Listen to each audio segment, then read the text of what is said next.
Disclaimer, ये कहानी पूरी तरह से फिक्शनल है और सिर्फ एंटरटेनमेंट के मकसद से लिखी गई है। इस कहानी के सभी कैरेक्टर, नाम, जगह और घटनाएं लेखक की कल्पना हैं। अगर कहानी का कोई भी हिस्सा किसी जीवित या मृत व्यक्ति, किसी असली घटना या किसी संस्था से मिलता जुलता लगता है तो इसे महज एक कोइंसिडेंस समझा जाए। हमारा इरादा किसी भी जाति, धर्म, कम्युनिटी, संस्था या किसी भी व्यक्ति की भावनाओं को हर्ट करना या किसी का अपमान करना बिल्कुल नहीं है। कृपया इस कहानी को खुले दिमाग से सुनें और सिर्फ मनोरंजन के तौर पर लें।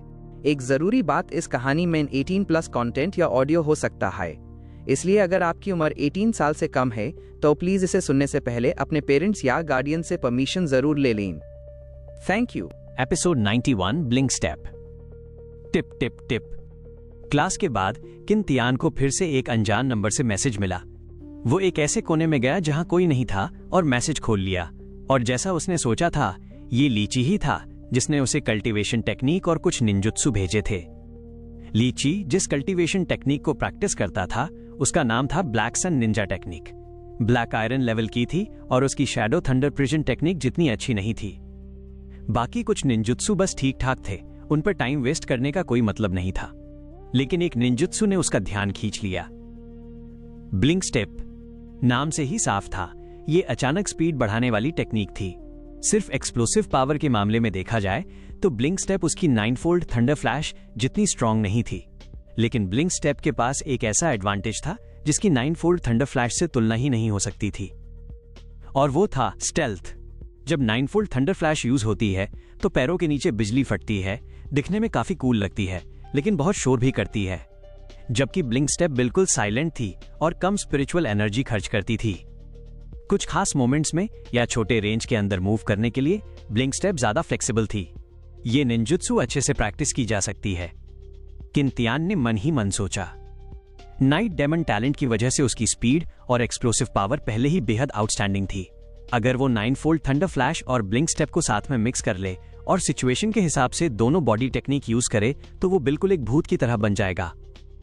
आएगा भी बिना निशान के, जाएगा भी बिना निशान के। अगले कुछ समय में किन तियान की लाइफ एकदम रेगुलर और फुलफिलिंग रूटीन में चली गई। स्टार एलिमेंट टावर में कल्टीवेशन, लाइब्रेरी में पढ़ाई, मार्शल आर्ट्स रूम में प्रैक्टिस। बाहर वालों को उसकी लाइफ किसी साधु जैसी लगती थी, बोरिंग और एक जैसी। लेकिन किन तियान को यह सब पसंद था। नॉलेज लगातार अंदर जा रहा था, ताकत धीरे धीरे बढ़ रही थी। ऐसा मजा किसी भी एंटरटेनमेंट एक्टिविटी से कंपेयर नहीं किया जा सकता। पूरे 2 महीने तक किन तियान एक बार भी स्कूल से बाहर नहीं निकला।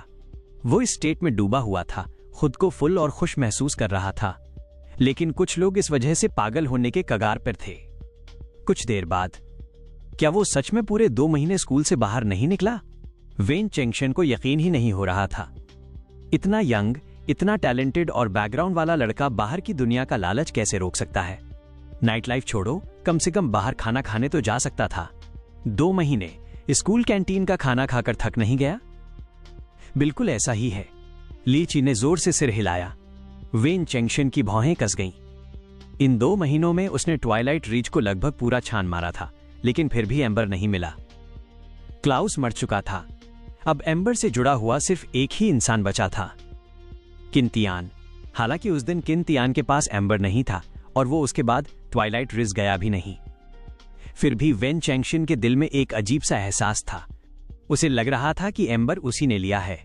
इसी वजह से वो 7th ब्यूरो को बाईपास करके किन तियान पर फिर से मूव करना चाहता था, किसी भी तरीके से उसका मुंह खुलवाने के लिए।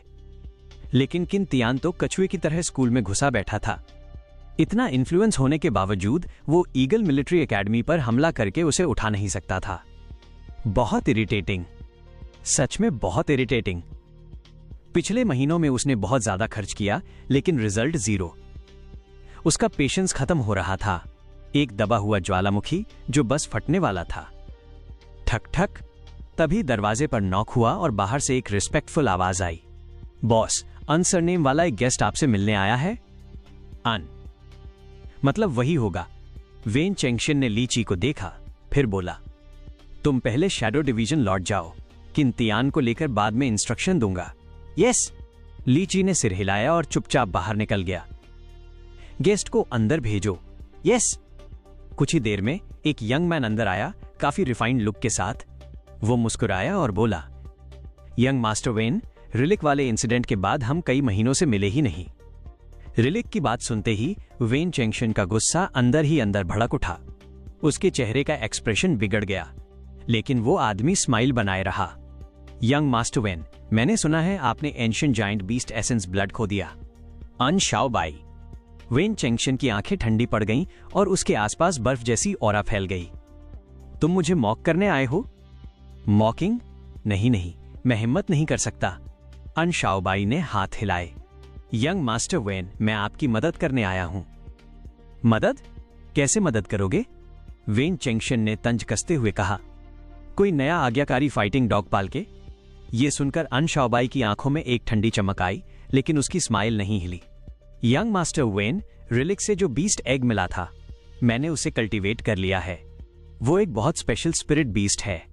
उसमें सोल पैरासाइटिज्म और मेमोरी एक्सट्रैक्शन की एबिलिटी है। उसकी पावर आपकी प्रॉब्लम सॉल्व कर सकती है। Memory extraction? वेन चेंगशन की आंखें चमकी, फिर उसने शक से अन शाओबाई को देखा। क्या तुम श्योर हो? सच में इतना मैजिकल है? अन शाओबाई उस वक्त मौजूद था जब रिलिक टूटा था। एसेंस ब्लड के अलावा एक बीस्ट एग भी मिला था जिसे अन शाओबाई ले गया था, क्योंकि वो स्पिरिट बीस्ट कल्टीवेशन में एक्सपर्ट था।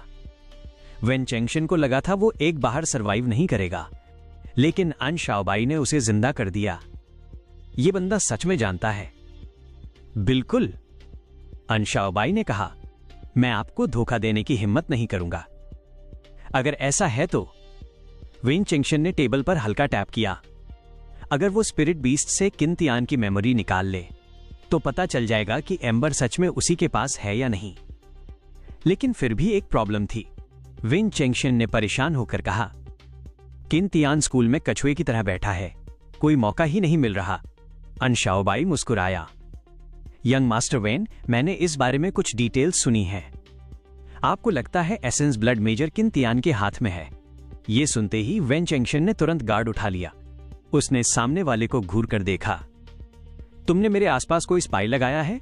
मैं हिम्मत नहीं करूंगा।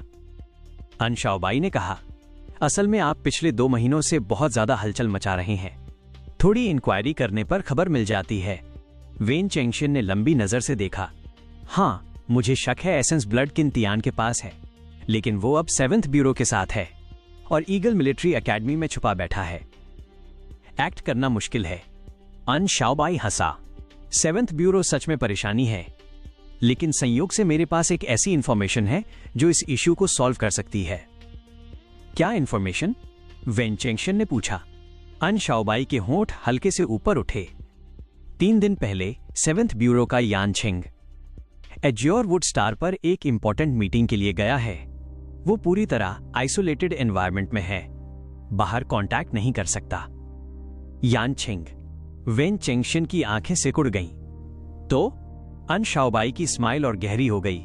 यान छिंग के न होने पर किन तियान अभी भी 7th ब्यूरो के अंदर तो है, लेकिन मत भूलिए 7th ब्यूरो नाम मात्र स्पेशल वॉरफेयर मैनेजमेंट ऑफिस के अंडर आता है। अगर डायरेक्टर ऑर्डर दे दे तो क्या किन तियान को ट्रांसफर नहीं किया जा सकता? Episode 92, tier 2, azure wood star. Yan Qing यहां नहीं है। वेन चेंगशन की आंखें चमक उठीं। अगर अन शाओबाई की बात सच थी तो यह सच में एक गोल्डन मौका था। Silver grey star special warfare management office का डायरेक्टर, उससे उसकी खास जान पहचान नहीं थी, लेकिन उसके पिता की उस इंसान से थोड़ी पहचान जरूर थी। ये न्यूज बहुत वैल्यूएबल है, वेन चेंगशन ने कहा। अन शाओबाई हल्का सा मुस्कुराया। बस आपकी मदद हो जाए यही काफी है।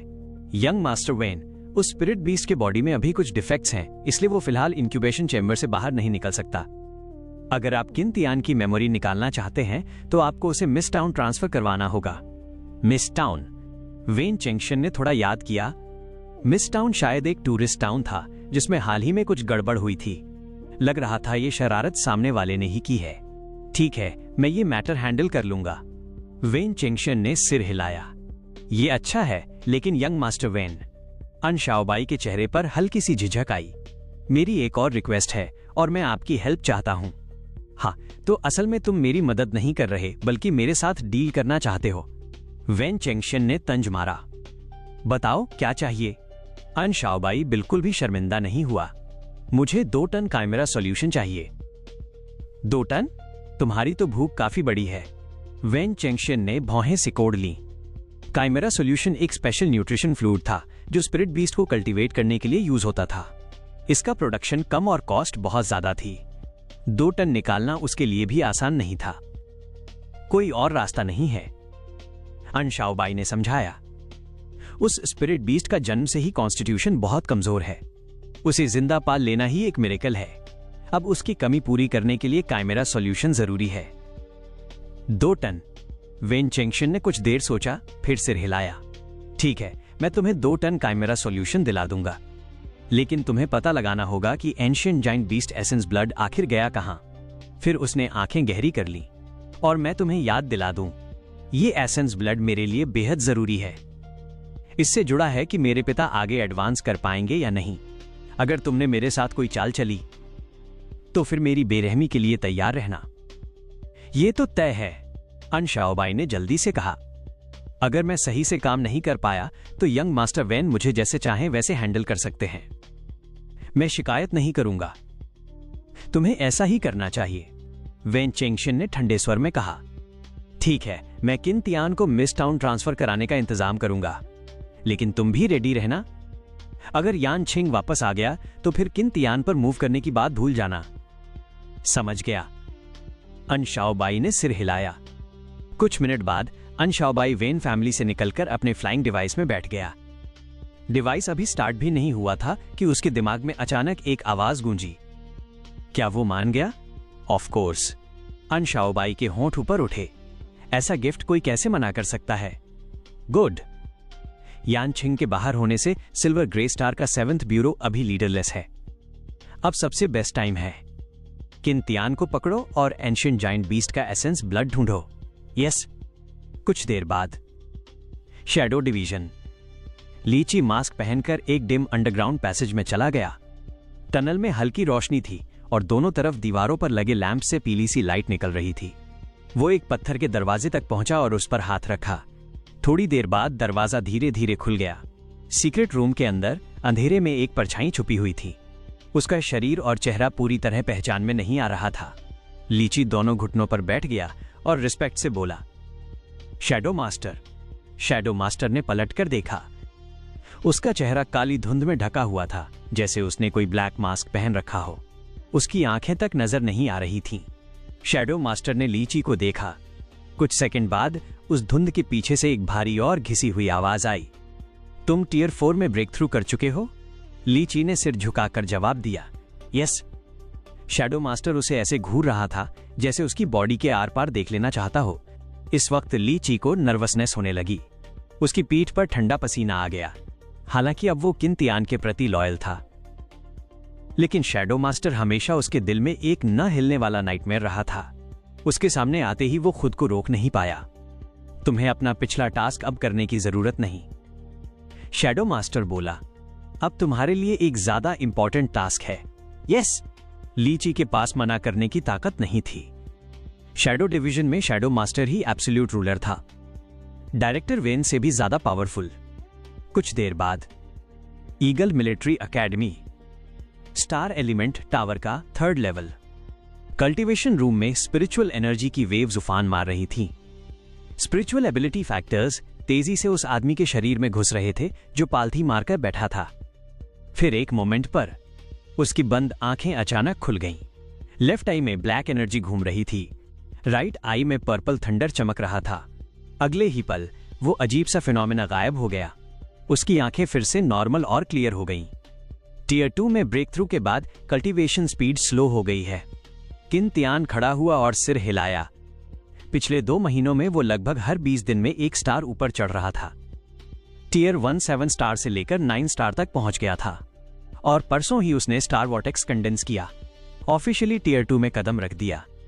टियर 2 स्पिरिचुअलिस्ट बनने के बाद उसकी स्पिरिचुअल एनर्जी ज्यादा सॉलिड हो गई थी, टियर 1 से कई गुना ज्यादा डीप। कॉम्बैट पावर में क्वालिटी बूस्ट आया था। लेकिन अफसोस, टियर 2 पर आते ही कल्टीवेशन स्पीड साफ स्लो हो गई। अगर उसे पहले जैसी एफिशिएंसी चाहिए तो उसे स्टार एलिमेंट टावर के और ऊपर जाना पड़ेगा। लेकिन इन 2 महीनों में उसके एकेडमिक क्रेडिट्स भी काफी खर्च हो चुके थे। डेली खर्च लगभग 45 से 60 क्रेडिट था।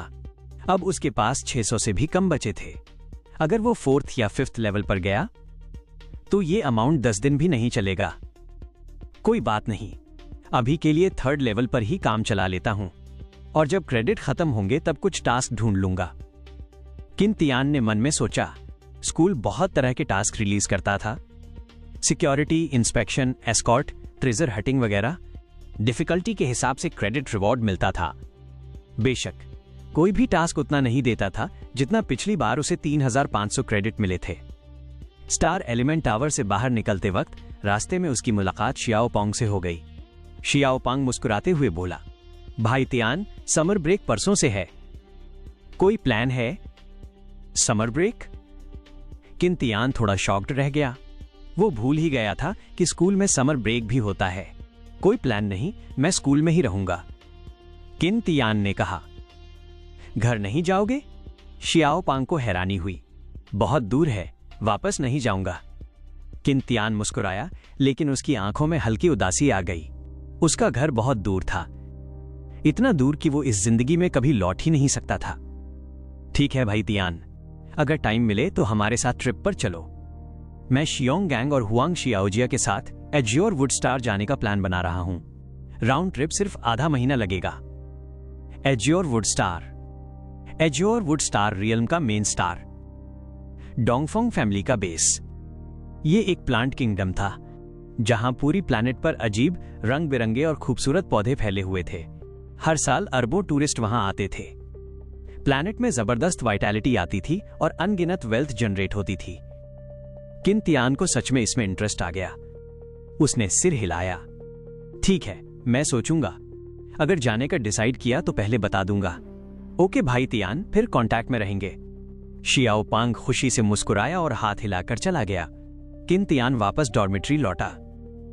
जैसे ही वो बैठा, एक अनजान नंबर से कॉल आ गई। Episode 93, mist town, acting battalion commander. Hello, ये silver grey star special warfare management office है। Major Qin, military task requirement के हिसाब से ऊपर के रिसर्च और डिसीजन के बाद मेजर किन तियान को स्पेशली मिस टाउन ट्रांसफर किया जा रहा है। आपको एक्टिंग कैंप कमांडर के तौर पर पोस्ट किया गया है। कृपया 3 दिन के अंदर रिपोर्ट कंप्लीट करें। Specific transfer order official channel से आपके पर्सनल बैकएंड में भेज दिया गया है। प्लीज तुरंत चेक करें।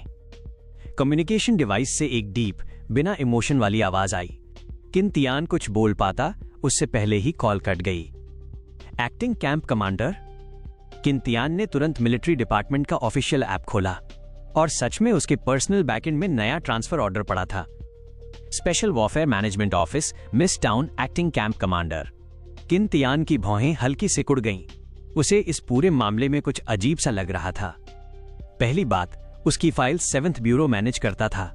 हालांकि 7th ब्यूरो अभी भी स्पेशल वॉरफेयर मैनेजमेंट ऑफिस के अंडर आता था, लेकिन उसका ट्रांसफर ऑर्डर 7th ब्यूरो के थ्रू आना चाहिए था। दूसरी बात, उसकी स्पेशल स्टेटस को देखते हुए, और वो अभी ईगल मिलिट्री एकेडमी में पढ़ रहा था। अगर ट्रांसफर होता तो यान छिंग उसे पहले से जरूर बता देता। फिर भी मिलिट्री ऑर्डर पहाड़ की तरह होते हैं। किन तियान ने तुरंत अपना बैग पैक किया और डिसाइड किया कि वो अगले दिन मिस टाउन निकल जाएगा। जाने से पहले उसने यान छिंग को इस बारे में मैसेज भी भेजा, लेकिन जब वो मिस टाउन पहुंच गया तब भी यान छिंग का कोई रिप्लाई नहीं आया। मिलिट्री कॉन्फिडेंशियलिटी के प्रिंसिपल के कारण किन तियान ने अपना ट्रांसफर ऑर्डर किसी और को नहीं बताया। अगली सुबह मिस टाउन पहुंचने से पहले किन तियान ने इस छोटे से टाउन की इंफॉर्मेशन चेक की। मिस टाउन एंडीज कॉन्टिनेंट के साउथ ईस्ट कोने में था। यहां क्लाइमेट काफी ह्यूमिड था। कुछ सीजन्स में हर कुछ दिन बाद पूरा टाउन धुंध से ढक जाता था। इसी वजह से इसका नाम पड़ा था मिस्ट टाउन। सही प्रमोशन की वजह से मिस्ट टाउन इस रीजन का फेमस टूरिस्ट टाउन बन चुका था। बहुत सारे टूरिस्ट आते थे और लोकल इकोनॉमी भी काफी बूस्ट हुई थी। लेकिन लगभग 1 महीने पहले यहां कुछ चेंज हुआ। कई टूरिस्ट मिस्टीरियसली गायब हो गए और अब तक उनका कोई पता नहीं चला। इससे टाउन की टूरिज्म पॉपुलैरिटी गिर गई।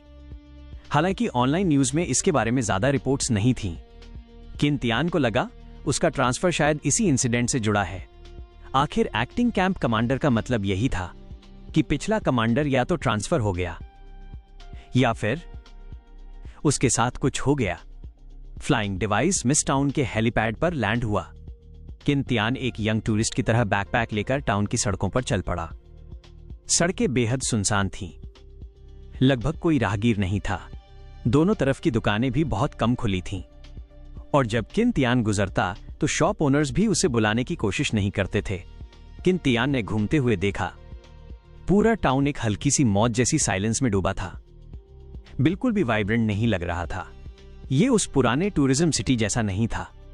टाउन का ये डरावना माहौल देखकर किन तियान को और ज्यादा लगने लगा कि 1 महीने पहले वाली घटना सिंपल नहीं थी। लेकिन उसने अभी इन्वेस्टिगेशन शुरू नहीं किया। उसने पहले मिलिट्री कैंप जाकर रिपोर्टिंग पूरी करना चुना। कुछ देर बाद मिलिट्री कैंप टाउन से 20 किलोमीटर से भी कम दूर था। आसमान में ड्रोन पेट्रोल कर रहे थे। एकदम टाइट सर्विलांस नेटवर्क बना हुआ था। जैसे ही किन तियान कैंप एरिया में घुसा, एक ड्रोन तेजी से नीचे उतरा और उसमें से एक सख्त आवाज आई, ये मिलिट्री रिस्ट्रिक्टेड एरिया है, टूरिस्ट को पास आने की परमिशन नहीं है। किन तियान ने ऊपर ड्रोन को देखा और शांत स्वर में बोला, मैं किन तियान हूं, 137वीं बटालियन का नया एक्टिंग कैंप कमांडर। आज रिपोर्ट करने आया हूं।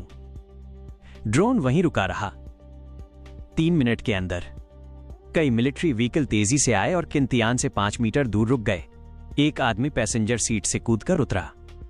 मिलिट्री यूनिफॉर्म में था। वो बड़े बड़े कदमों से किन तियान तक पहुंचा और फॉर्मल सैल्यूट किया। फिर तेज आवाज में बोला, रिपोर्टिंग टू कैंप कमांडर, मैं झाओ नुओ हूं, 137वीं बटालियन का डिप्टी कैंप कमांडर। मैं पूरी बटालियन की तरफ से आपका वेलकम करता हूं। किन तियान ने भी सैल्यूट लौटाया।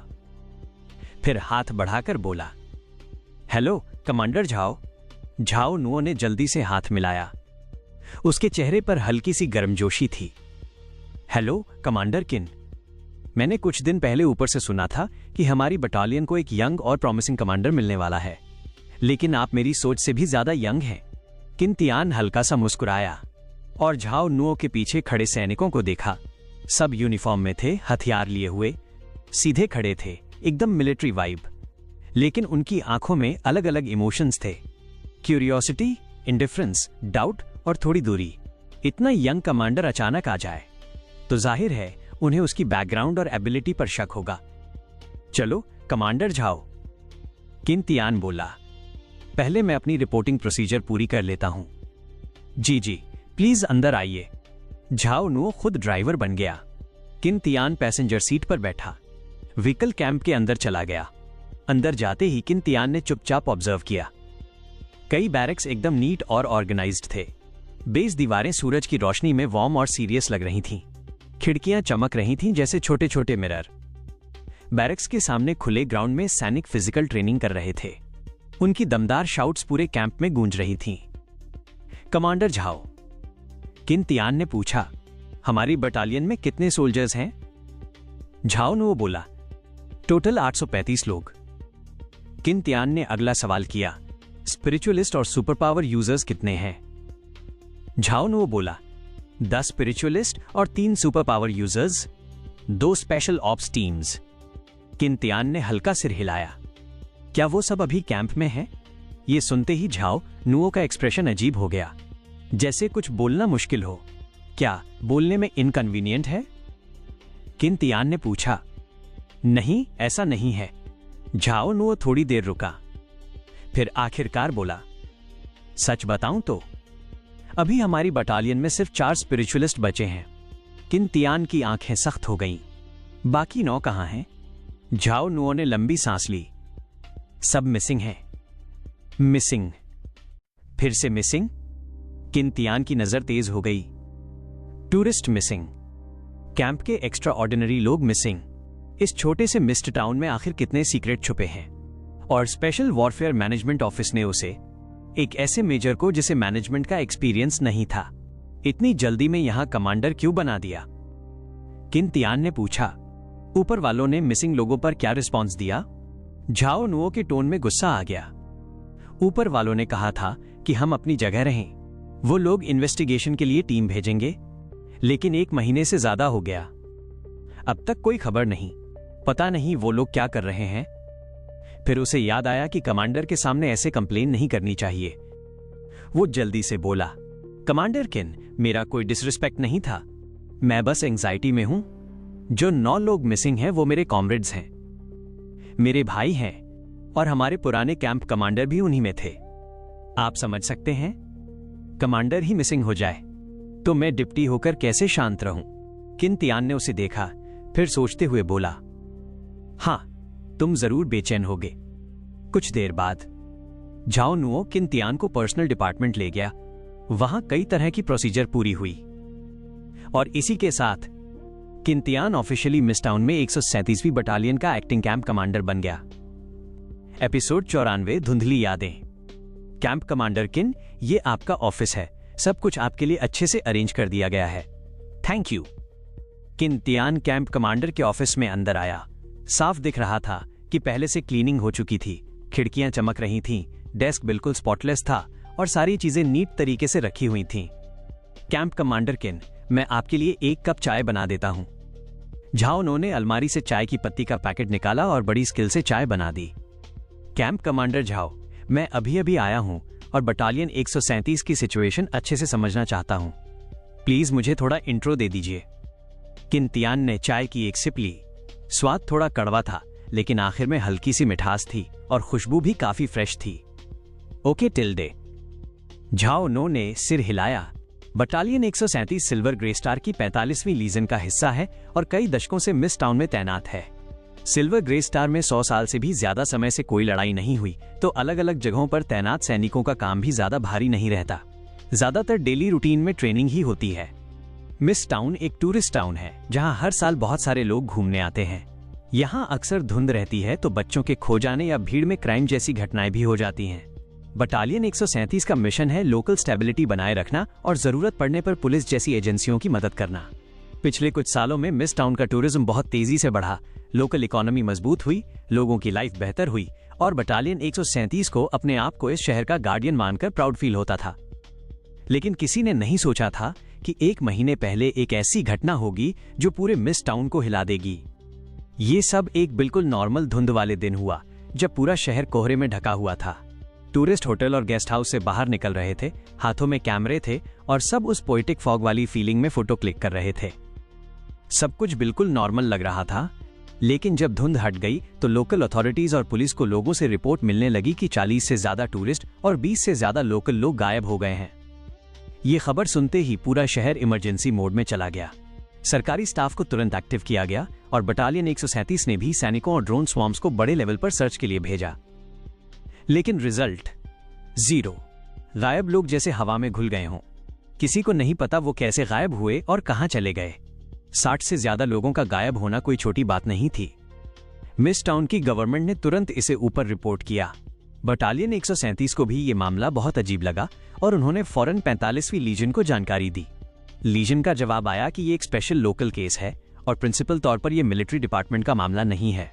बटालियन मदद कर सकती है लेकिन ज्यादा डीप इन्वॉल्व नहीं होना। फिर बटालियन ने ऑर्डर फॉलो किया। ड्रोन स्वॉर्म्स लगातार गायब लोगों के ट्रेस ढूंढते रहे, बाकी लोग वापस नॉर्मल ट्रेनिंग में लग गए। इन गायबियों से टूरिस्ट डर गए, बेचैन हो गए और मिस टाउन छोड़कर भागने लगे। कुछ लोगों ने स्टारनेट पर पोस्ट भी डाल दिए जिससे और लोग आने से डरने लगे। बटालियन 137 खुद को बिल्कुल हेल्पलेस फील कर रही थी। वो नहीं चाहती थी कि जिस खूबसूरत शहर की वो रक्षा करते हैं वो बर्बाद हो जाए। लेकिन किसी ने एक्सपेक्ट नहीं किया था कि सिर्फ 2 दिन बाद फिर से धुंध छा जाएगी। इस बार सिर्फ टूरिस्ट और लोकल ही नहीं गायब हुए, 2 सैनिक भी जो सप्लाई लेने शहर गए थे वो भी वापस नहीं आए। सैनिकों का गायब होना कोई मामूली बात नहीं थी। पुराने कैंप कमांडर लियू डालोंग ने तुरंत खुद टीम लीड की। उनके साथ 8 स्पिरिचुअलिस्ट और सुपर पावर यूजर्स भी गए इन्वेस्टिगेशन के लिए। ड्रोन और सैटेलाइट इमेजिंग के हिसाब से धुंध के दौरान किसी को शहर से बाहर जाते नहीं देखा गया। तो सबसे ज्यादा पॉसिबल जगह थी टाउन के पास वाला मिस्ट प्लेन। मिस्ट प्लेन शहर के ईस्ट साइड में है। उसकी टेरेन स्ट्रक्चर बहुत यूनिक है। यही धुंध का सोर्स है और धुंध में एक अजीब सा सब्सटेंस है जो टेक्नोलॉजी वाले इन्वेस्टिगेशन को अफेक्ट करता है, यहां तक कि ब्लॉक भी कर सकता है। इसी वजह से सरकार ने यहां बटालियन तैनात कर रखी थी। सरकार को डर था कि कोई इस धुंध की खासियत का यूज करके इलीगल एक्टिविटीज न करने लगे। मिस्ट प्लेन जाते वक्त लियू डालोंग लगातार रिपोर्ट भेज रहे थे, ऑब्जर्वेशन लिख रहे थे, लेकिन कुछ ही घंटों में लियू डालोंग और उनकी स्पेशल फोर्स स्क्वाड भी बिना किसी ट्रेस के गायब हो गई। झाओ नो ने गहरी सांस ली। कैंप कमांडर लियू भाइयों के लिए बहुत अच्छे थे, ट्रेनिंग में स्ट्रिक्ट, लेकिन पर्सनली बहुत केयरिंग। अगर किसी सैनिक को फैमिली प्रॉब्लम होती तो वो अपने कॉन्टैक्ट्स यूज करके, यहां तक कि अपनी जेब से पैसे देकर भी मदद करते थे। उनके गायब होने के बाद पूरा कैंप बिना लीडर के बिखर गया था। मैंने बहुत मुश्किल से सबको संभाला और ट्रेनिंग वापस शुरू करवाई, लेकिन ये लॉन्ग टर्म सॉल्यूशन नहीं है। बटालियन 137 को एक लीडर चाहिए, और आपकी एंट्री से कैंप कमांडर किन, हमें आखिरकार एक एंकर मिल गया है। किंतियान ने हल्की स्माइल दी। कैंप कमांडर झाओ, आपने भी बहुत मेहनत की। मैं मिलिट्री अफेयर्स में ज्यादा एक्सपीरियंस नहीं हूं, तो डेली वर्क में आपको अभी भी काफी संभालना पड़ेगा। ये सुनकर झाओ नो ने ईमानदारी से झुककर कहा, नो प्रॉब्लम, ये मेरी रिस्पॉन्सिबिलिटी है। किंतियान ने पूछा, कैंप कमांडर झाओ, क्या आप स्पिरिचुअलिस्ट और कंपनी कमांडर्स को पास वाले मीटिंग रूम में बुला सकते हैं? मैं सबको मिलना चाहता हूं। जरूर, मैं अभी नोटिफाई कर देता हूं। झाओ नो उठकर ऑफिस से बाहर चला गया। दरवाजा हल्के से बंद हुआ। किंतियान अपनी कुर्सी पर पीछे टिक गया। उसकी उंगलियां टेबल पर धीरे धीरे टैप कर रही थीं और उसकी नजरें गहरी थीं। झाओ नो की पूरी कहानी सुनकर उसे यह मामला और भी ज्यादा अजीब लगने लगा।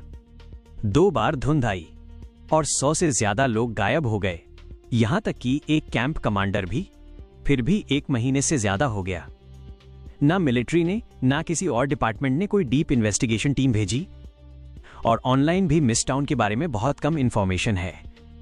ऐसा लग रहा था जैसे मिस टाउन पर एक बहुत बड़ा जाल डाल दिया गया हो, जिसने इसे बाहर की दुनिया से सील कर दिया हो, एक आइसोलेटेड आइलैंड बना दिया हो। और ठीक इसी सेंसिटिव टाइम पर स्पेशल वॉरफेयर मैनेजमेंट ऑफिस ने उसे यहां एक्टिंग कैंप कमांडर बनाकर भेज दिया। क्या यह मेरे खिलाफ कोई कॉन्स्पिरेसी है? नहीं, अगर सिर्फ मेरे खिलाफ होती तो इतना बड़ा सेटअप बनाने की जरूरत नहीं थी। तो फिर इस छोटे से शहर में आखिर कितने सीक्रेट्स छुपे हैं? किंतियान की उंगलियां टेबल पर टैप करती रहीं। वो खिड़की से बाहर देख रहा था, जहां झाओ नो कुछ लोगों को लेकर ऑफिस बिल्डिंग की तरफ आ रहा था। अगर मैं वाइस कैंप कमांडर होता और कैंप कमांडर की सीट खाली होने पर अचानक एक यंग मेजर जिसे मैनेजमेंट का एक्सपीरियंस नहीं, उसे ऊपर से भेज दिया जाता, तो क्या मैं भी झाओ नो जितना वार्म और ओपन बिहेव कर पाता? शायद नहीं। इसका मतलब ये नहीं कि झाओ नो में कोई प्रॉब्लम है, लेकिन ये वाइस कैंप कमांडर जरूर एक डीप इंसान है। उफ, कितना झंझट।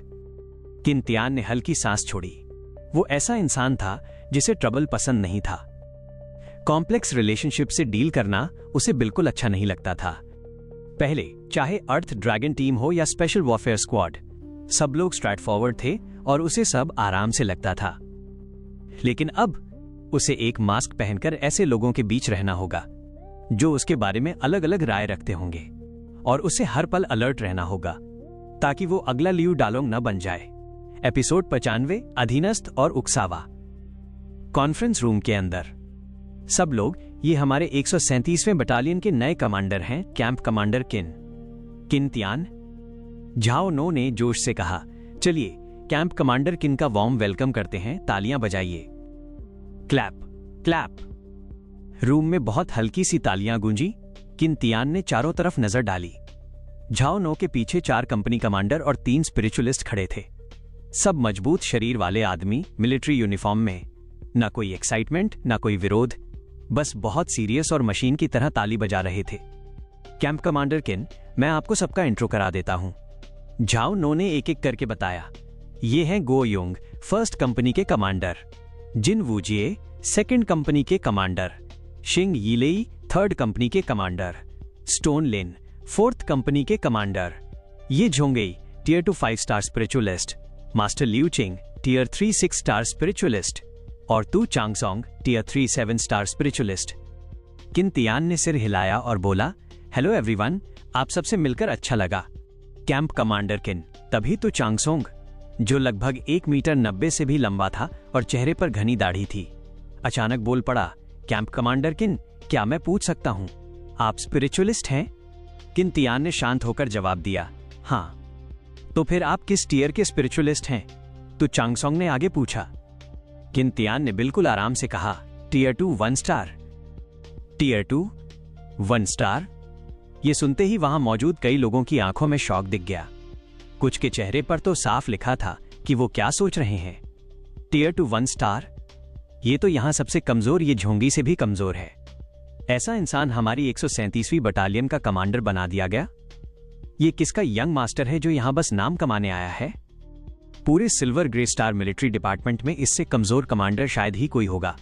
लीडरशिप आखिर सोच क्या रही है? हमारी बटालियन को जोक बना दिया। रूम का माहौल अचानक अजीब और भारी हो गया। सब एक दूसरे को अटपटे एक्सप्रेशन के साथ देखने लगे। झाओ नो ने तुरंत बात संभाली।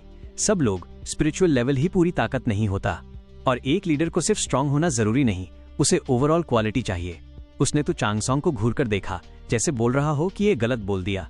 कैंप कमांडर किन, प्लीज बुरा मत मानिए। ओल्ड तो सीधा बोलता है, जो मन में आता है कह देता है, लेकिन उसकी कोई गलत नियत नहीं। किन तियान ने बस सिर हिलाया। उसका चेहरा बिल्कुल शांत था। फिर किन तियान बोला, कैंप कमांडर झाओ, मैं सबसे मिल चुका हूं, आज के लिए इतना ही काफी है। इतना कहकर वो खड़ा हुआ, सबको हल्का सा नोट किया और सीधे कॉन्फ्रेंस रूम से बाहर चला गया। बैंग, दरवाजा बंद हुआ। झाओ नो ने फिर से तू चांगसोंग को घूरा। तू बेकार सवाल पूछकर नए कमांडर को ऑफेंड क्यों कर रहा है? बाद में उसने ग्रज पकड़ लिया तो? टास्क, तू चांगसोंग ने तिरछी स्माइल दी। टियर 2 1 स्टार स्पिरिचुअलिस्ट, मेरा क्या बिगाड़ लेगा? तभी मास्टर ल्यूचिंग साइड से बोले, भाई झाओ, मैं भी ओल्ड तुझसे अग्री करता हूं। कमांडर होना ठीक है, लेकिन टियर 2 1 स्टार हमें कमांड करने की क्वालिफिकेशन नहीं रखता। सेम। ये झोंगई ने भी सिर हिला दिया। तीनों स्पिरिचुअलिस्ट ने अपनी राय रख दी, लेकिन चारों कंपनी कमांडर चुप रहे, क्योंकि किन तियान चाहे कमजोर हो, फिर भी वो स्पिरिचुअलिस्ट था और उन जैसे नॉर्मल इंसानों से स्ट्रांग। तो चांगसोंग जैसे लोग बगावत कर सकते थे, लेकिन कंपनी कमांडर्स को वो हक नहीं था। झाओ नो ने गुस्से और मजबूरी से कहा, तुम तीनों सच में मुझे परेशानी में डाल रहे हो। पहले कैंप कमांडर किन का एटीट्यूड देख लेते हैं। ज्यादा ओवर मत करना, आखिर वो भी बैकग्राउंड वाला लड़का है। प्रमोट तो नहीं करेगा, लेकिन तुम्हें फंसाने के बहुत तरीके निकाल सकता है। ठीक है, मैं केयरफुल रहूंगा, तो चांगसोंग ने लापरवाही से कहा। कुछ देर बाद ऑफिस के अंदर किन तियान अपनी कुर्सी पर बैठा था। भले ही बगल वाले रूम में आवाजें धीमी थीं, लेकिन वो सब साफ सुन सकता था। आर्मी स्ट्रांग को रिस्पेक्ट करती है, और जहां स्ट्रेंथ नहीं होती वहां अथॉरिटी को चैलेंज किया जाता है। किन तियान को गुस्सा नहीं आया। आर्मी में सबऑर्डिनेट्स का रिस्पेक्ट कमाना बहुत सिंपल है। पावर दिखाओ और इन शरारती लोगों की अच्छे से धुनाई कर दो। लेकिन अभी वो एक और बात सोच रहा था। तो चांगसोंग और मास्टर ल्यूचिंग दोनों टियर 3 स्पिरिचुअलिस्ट हैं, और झाओ नो डिप्टी कमांडर है, तो वो भी कमजोर नहीं होगा। मतलब पुराने कैंप कमांडर लियू डालोंग कम से कम टियर 4 तक पहुंच चुके होंगे। एक टियर 4 स्पिरिचुअलिस्ट और उसके साथ कई एक्स्ट्रा ऑर्डिनरी लोग सब बिना ट्रेस के गायब हो गए। इसका मतलब जो मास्टरमाइंड है उसकी ताकत कम से कम टियर 4 है। ये उसके लिए गुड न्यूज नहीं थी। किन तियान ने हल्की सांस ली। काश लीची यहां होता। लीची हमेशा उसके आसपास शैडो की तरह रहता था, लेकिन हाल ही में उसे स्टार मून सिटी किसी और मिशन पर भेज दिया गया, वरना दोनों मिलकर इस केस को इन्वेस्टिगेट कर सकते थे। तभी किन तियान को एक और बात याद आई। लीची को अचानक ट्रांसफर किया गया और उसे भी अचानक यहां एक्टिंग कमांडर बनाकर भेज दिया गया। क्या दोनों चीजों में कोई कनेक्शन है? क्या ये वेन चेंगशान फिर से कुछ कर रहा है? उसके पास मोटिव भी है और कैपेबिलिटी भी। वो प्राइम सस्पेक्ट है। फिर आखिर ये कौन हो सकता है? किन तियान ने खुद से बुदबुदाया। इंफॉर्मेशन बहुत कम थी, लेकिन वो इतना जरूर जानता था कि अब वो मिस्ट टाउन आ चुका है। बस वेट करना होगा और मास्टरमाइंड खुद सामने आ जाएगा। कुछ दिनों बाद कैंप में खबर तेजी से फैल गई। 137वीं बटालियन का नया कमांडर एक बहुत यंग मेजर है, टियर 2 1 स्टार स्पिरिचुअलिस्ट। ज्यादा स्ट्रांग नहीं, लेकिन कनेक्शन बहुत ऊपर तक है। सैनिक नए कमांडर को लेकर क्यूरियस भी थे और थोड़ा डर भी रहे थे। लेकिन अगले 3 दिनों में सैनिक हैरान रह गए। नए कमांडर ने ना कोई ग्रैंड वेलकम सेरेमनी रखी, ना कोई नए रूल्स की बात की। वो तो जैसे कैंप से अलग ही इंसान हो। हर दिन चुपचाप ट्रेनिंग देखता, कोई ओपिनियन नहीं देता।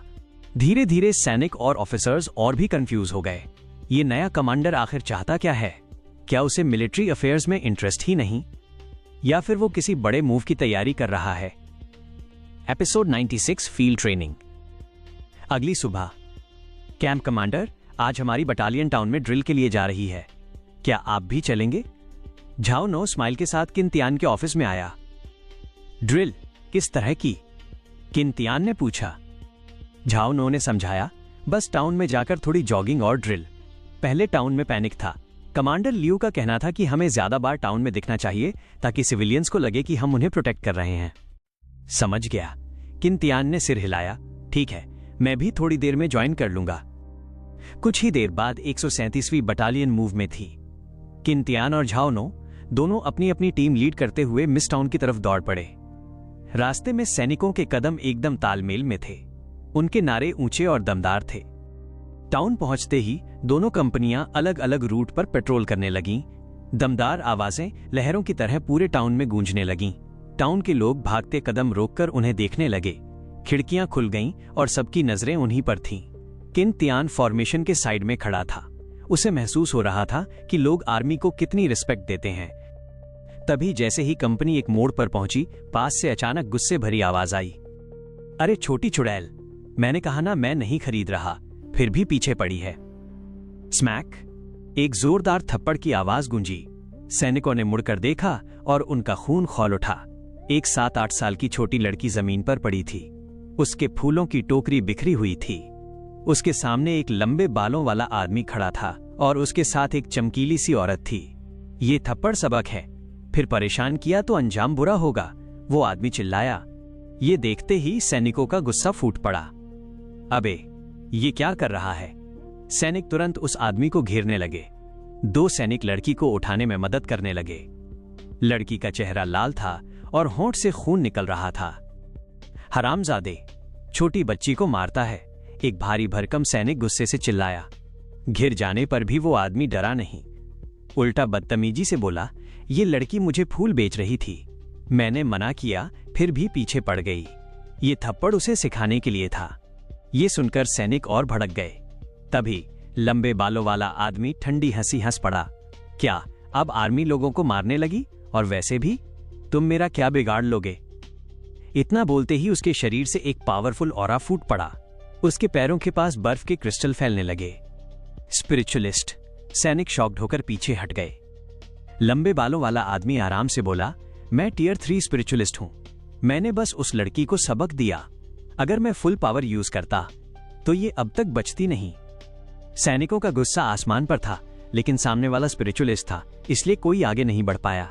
सबकी नजरें कैंप कमांडर किन तियान पर गईं। क्या टियर 2 का ये कमांडर कुछ करेगा?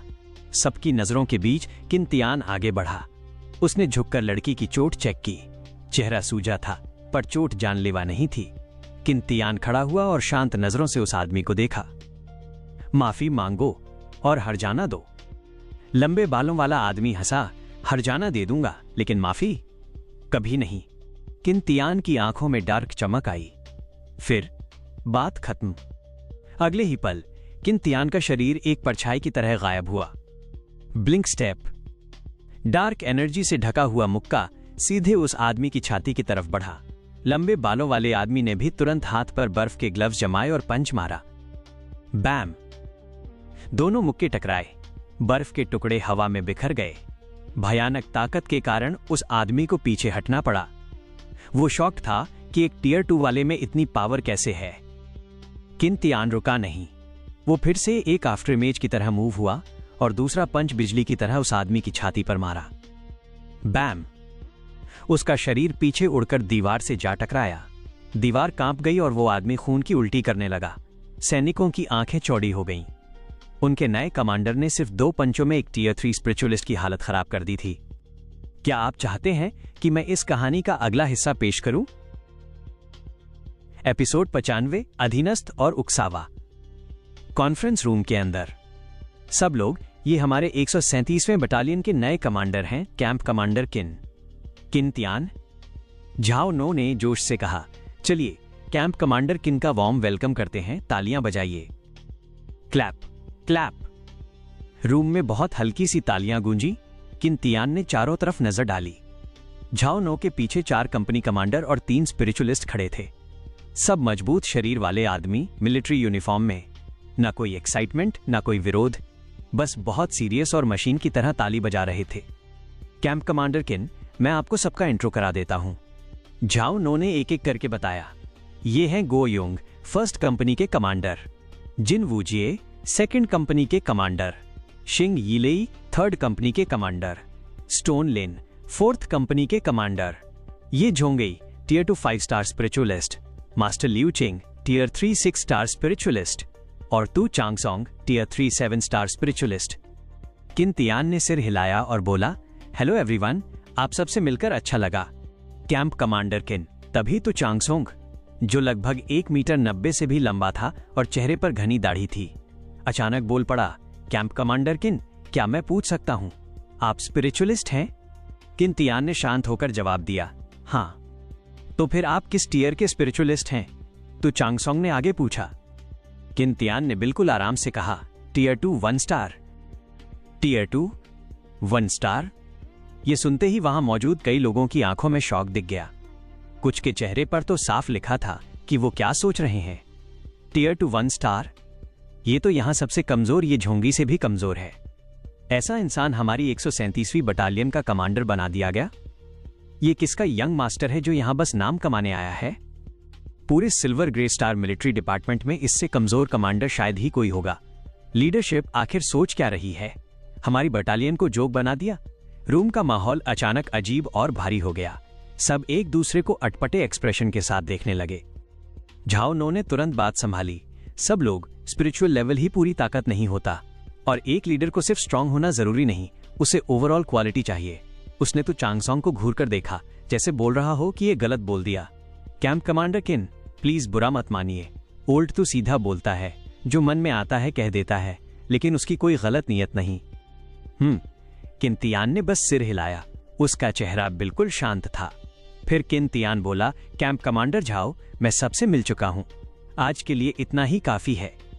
इतना कहकर वो खड़ा हुआ, सबको हल्का सा नोट किया और सीधे कॉन्फ्रेंस रूम से बाहर चला गया। बैंग, दरवाजा बंद हुआ। झाओ नो ने फिर से तू चांगसोंग को घूरा, तू बेकार सवाल पूछकर नए कमांडर को ऑफेंड क्यों कर रहा है? बाद में उसने ग्रज पकड़ लिया तो?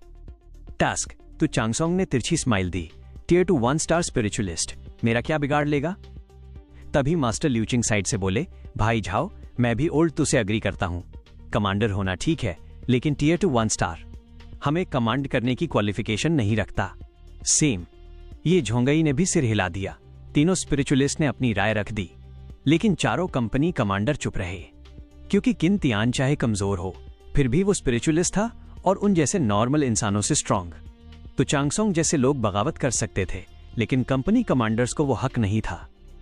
झाओ नो ने गुस्से और मजबूरी से कहा, तुम तीनों सच में मुझे परेशानी में डाल रहे हो। पहले कैंप कमांडर किन का एटीट्यूड देख लेते हैं। ज्यादा ओवर मत करना, आखिर वो भी बैकग्राउंड वाला लड़का है, प्रमोट तो नहीं करेगा, लेकिन तुम्हें फंसाने के बहुत तरीके निकाल सकता है। ठीक है, मैं केयरफुल रहूंगा। तो चांगसोंग ने लापरवाही से कहा। कुछ देर बाद ऑफिस के अंदर किन तियान अपनी कुर्सी पर बैठा था। भले ही बगल वाले रूम में आवाजें धीमी थीं, लेकिन वो सब साफ सुन सकता था।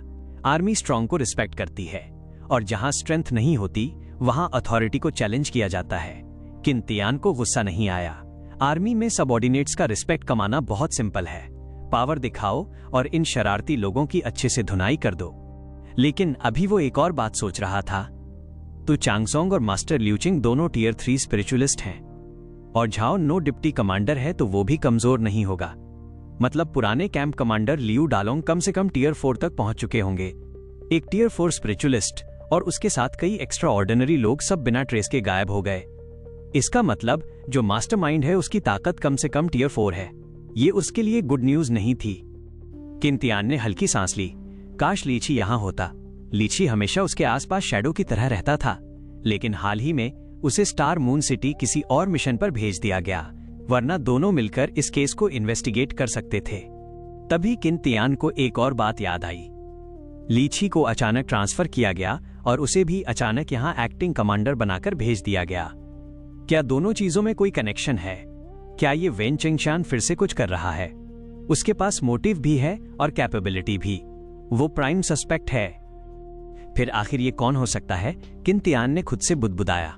इंफॉर्मेशन बहुत कम थी, लेकिन वो इतना जरूर जानता था कि अब वो मिस्ड टाउन आ चुका है। बस वेट करना होगा और मास्टरमाइंड खुद सामने आ जाएगा। कुछ दिनों बाद कैंप में खबर तेजी से फैल गई। 137वीं बटालियन का नया कमांडर एक बहुत यंग मेजर है, टियर 2 1 स्टार स्पिरिचुअलिस्ट, ज्यादा स्ट्रांग नहीं, लेकिन कनेक्शन बहुत ऊपर तक है। सैनिक नए कमांडर को लेकर क्यूरियस भी थे और थोड़ा डर भी रहे थे। लेकिन अगले 3 दिनों में सैनिक हैरान रह गए। नए कमांडर ने ना कोई ग्रैंड वेलकम सेरेमनी रखी, ना कोई नए रूल्स की बात की। वो तो जैसे कैंप से अलग ही इंसान हो, हर दिन चुपचाप ट्रेनिंग देखता, कोई ओपिनियन नहीं देता। धीरे धीरे सैनिक और ऑफिसर्स और भी कंफ्यूज हो गए। ये नया कमांडर आखिर चाहता क्या है? क्या उसे मिलिट्री अफेयर्स में इंटरेस्ट ही नहीं, या फिर वो किसी बड़े मूव की तैयारी कर रहा है? Episode 96 field training. अगली सुबह। कैंप कमांडर, आज हमारी बटालियन टाउन में ड्रिल के लिए जा रही है, क्या आप भी चलेंगे? झाओ नो स्माइल के साथ किन तियान के ऑफिस में आया। ड्रिल किस तरह की? किन तियान ने पूछा। झाओ नो ने समझाया, बस टाउन में जाकर थोड़ी जॉगिंग और ड्रिल। पहले टाउन में पैनिक था। कमांडर लियू का कहना था कि हमें ज्यादा बार टाउन में दिखना चाहिए ताकि सिविलियंस को लगे कि हम उन्हें प्रोटेक्ट कर रहे हैं। समझ गया। किन तियान ने सिर हिलाया, ठीक है, मैं भी थोड़ी देर में ज्वाइन कर लूंगा। कुछ ही देर बाद 137वीं बटालियन मूव में थी। किन तियान और झाओ नो दोनों अपनी अपनी टीम लीड करते हुए मिस टाउन की तरफ दौड़ पड़े। रास्ते में सैनिकों के कदम एकदम तालमेल में थे। उनके नारे ऊंचे और दमदार थे। टाउन पहुंचते ही दोनों कंपनियां अलग अलग रूट पर पेट्रोल करने लगीं। दमदार आवाजें लहरों की तरह पूरे टाउन में गूंजने लगीं। टाउन के लोग भागते कदम रोककर उन्हें देखने लगे। खिड़कियां खुल गईं और सबकी नजरें उन्हीं पर थीं। किन तियान फॉर्मेशन के साइड में खड़ा था। उसे महसूस हो रहा था कि लोग आर्मी को कितनी रिस्पेक्ट देते हैं। तभी जैसे ही कंपनी एक मोड़ पर पहुंची, पास से अचानक गुस्से भरी आवाज आई, अरे छोटी चुड़ैल, मैंने कहा ना मैं नहीं खरीद रहा, फिर भी पीछे पड़ी है। स्मैक, एक जोरदार थप्पड़ की आवाज गूंजी। सैनिकों ने मुड़कर देखा और उनका खून खौल उठा। एक 7-8 साल की छोटी लड़की जमीन पर पड़ी थी। उसके फूलों की टोकरी बिखरी हुई थी। उसके सामने एक लंबे बालों वाला आदमी खड़ा था और उसके साथ एक चमकीली सी औरत थी। ये थप्पड़ सबक है, फिर परेशान किया तो अंजाम बुरा होगा, वो आदमी चिल्लाया। ये देखते ही सैनिकों का गुस्सा फूट पड़ा। अबे, ये क्या कर रहा है? सैनिक तुरंत उस आदमी को घेरने लगे। 2 सैनिक लड़की को उठाने में मदद करने लगे। लड़की का चेहरा लाल था और होंठ से खून निकल रहा था। हरामजादे, छोटी बच्ची को मारता है, एक भारी भरकम सैनिक गुस्से से चिल्लाया।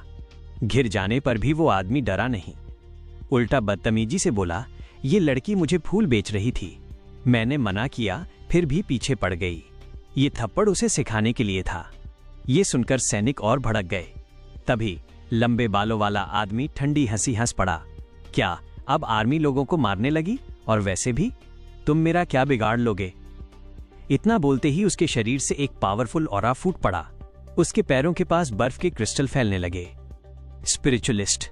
सैनिक शॉक्ड होकर पीछे हट गए। लंबे बालों वाला आदमी आराम से बोला, मैं टियर 3 स्पिरिचुअलिस्ट हूं, मैंने बस उस लड़की को सबक दिया। अगर मैं फुल पावर यूज करता तो ये अब तक बचती नहीं। सैनिकों का गुस्सा आसमान पर था, लेकिन सामने वाला स्पिरिचुअलिस्ट था, इसलिए कोई आगे नहीं बढ़ पाया। सबकी नजरें कैंप कमांडर किन तियान पर गईं। क्या टियर 2 का ये कमांडर कुछ करेगा? सबकी नजरों के बीच किन तियान आगे बढ़ा। उसने झुककर लड़की की चोट चेक की। चेहरा सूजा था, पर चोट जानलेवा नहीं थी। किन तियान खड़ा हुआ और शांत नजरों से उस आदमी को देखा। माफी मांगो और हर्जाना दो। लंबे बालों वाला आदमी हंसा, हर्जाना दे दूंगा, लेकिन माफी कभी नहीं। किन तियान की आंखों में डार्क चमक आई। फिर बात खत्म। अगले ही पल किन तियान का शरीर एक परछाई की तरह गायब हुआ। Blink step. डार्क एनर्जी से ढका हुआ मुक्का सीधे उस आदमी की छाती की तरफ बढ़ा। लंबे बालों वाले आदमी ने भी तुरंत हाथ पर बर्फ के ग्लव्स जमाए और पंच मारा। बैम। दोनों मुक्के टकराए। बर्फ के टुकड़े हवा में बिखर गए। भयानक ताकत के कारण उस आदमी को पीछे हटना पड़ा। वो शॉक्ड था कि एक टियर 2 वाले में इतनी पावर कैसे है। किन तियान रुका नहीं। वो फिर से एक आफ्टर इमेज की तरह मूव हुआ और दूसरा पंच बिजली की तरह उस आदमी की छाती पर मारा। बैम। उसका शरीर पीछे उड़कर दीवार से जा टकराया। दीवार कांप गई और वो आदमी खून की उल्टी करने लगा। सैनिकों की आंखें चौड़ी हो गईं। उनके नए कमांडर ने सिर्फ 2 पंचों में एक टियर 3 स्पिरिचुअलिस्ट की हालत खराब कर दी थी। Episode 96 field training. अगली सुबह। कैंप कमांडर, आज हमारी बटालियन टाउन में ड्रिल के लिए जा रही है, क्या आप भी चलेंगे? झाओ नो स्माइल के साथ किंतियान के ऑफिस में आया। किंतियान ने ड्रिल का मकसद पूछा तो झाओ नो ने बताया कि इससे सिविलियंस का डर कम होगा और आर्मी पर भरोसा बढ़ेगा। किंतियान तैयार हो गया। कुछ ही देर बाद 137वीं बटालियन मूव में थी। फर्स्ट और सेकंड कंपनी निकलने के लिए रेडी थी। किंतियान और झाओ नो अपनी अपनी टीम लीड करते हुए मिस टाउन की तरफ दौड़ पड़े। रास्ते में सैनिकों के कदम एकदम तालमेल में थे। उनके नारे पूरे टाउन में गूंजने लगे, पसीना और खून बहेंगे, आंसू नहीं। स्किन और फ्लैश कटेंगे लेकिन रैंक नहीं छोड़ेंगे। टाउन के लोग अपनी खिड़कियों से ये जोश देखने लगे। किंतियान को गर्व महसूस हो रहा था। गैलेक्सी एम्पायर में सैनिक होना सम्मान की बात थी। तभी एक मोड़ पर अचानक गुस्से भरी आवाज आई, अरे छोटी चुड़ैल, मैंने कहा ना मैं नहीं खरीद रहा। स्मैक, एक जोरदार थप्पड़ की आवाज गूंजी। सैनिकों ने देखा कि एक 7-8 साल की बच्ची जमीन पर पड़ी थी और उसके फूल बिखर चुके थे। सामने एक लंबे बालों वाला आदमी एक औरत के साथ खड़ा उसे गालियां दे रहा था। सैनिकों का खून खौल उठा। उन्होंने उस आदमी को घेर लिया। हरामजादे, बच्ची को मारता है, एक सैनिक चिल्लाया। लेकिन वो आदमी डरा नहीं। उसने ठंडी हंसी हंसते हुए कहा, तुम मेरा क्या बिगाड़ लोगे? और अचानक उसके पैरों के पास नीले बर्फ के क्रिस्टल जमने लगे। स्पिरिचुअलिस्ट। सैनिक शॉक्ड होकर पीछे हट गए। वो आदमी टियर 3 स्पिरिचुअलिस्ट था। उसने घमंड में कहा कि उसने बच्ची को सिर्फ छोटा सा सबक सिखाया है। सैनिकों की नजरें अपने कमांडर किंतियान पर टिकी थीं, जो खुद सिर्फ टियर 2 1 स्टार था। क्या वो कुछ करेगा? किंतियान आगे बढ़ा। उसने बच्ची की हालत देखी और फिर उस आदमी से कहा, माफी मांगो और हट जाना दो। जब उस आदमी ने मना किया तो किंतियान की आंखों में चमक बदल गई। फिर बात खत्म। अगले ही पल ब्लिंक स्टेप। किंतियान एक परछाई की तरह गायब हुआ और सीधे उस आदमी की छाती पर मुक्का जड़ा। उस आदमी ने बर्फ के ग्लव्स बना के रोकने की कोशिश की, पर किंतियान की ताकत इतनी थी कि बर्फ के टुकड़े टुकड़े हो गए। लंबे बालों वाला आदमी हैरान था। उसने कोल्ड आइस पाम से हमला किया, जिससे आसपास की हवा जमने लगी। लेकिन किंतियान एक बिजली की तरह झुका और दूसरा पंच सीधे उसकी छाती के बीचों बीच मारा। बैम! वो आदमी दीवार से जा टकराया और खून की उल्टी करने लगा। सैनिकों में जोश की लहर दौड़ गई। उनके कमांडर ने सिर्फ 2 पंचों में एक टियर 3 स्पिरिचुअलिस्ट को धूल चटा दी थी। Episode 97, security office. लंबे बालों वाला आदमी धीरे धीरे खड़ा हुआ। उसने होंठ के कोने से खून पोंछा, फिर नीचे देखा। उसकी छाती पर कपड़े फट चुके थे और वहां साफ एक जला हुआ मुक्के का निशान दिख रहा था।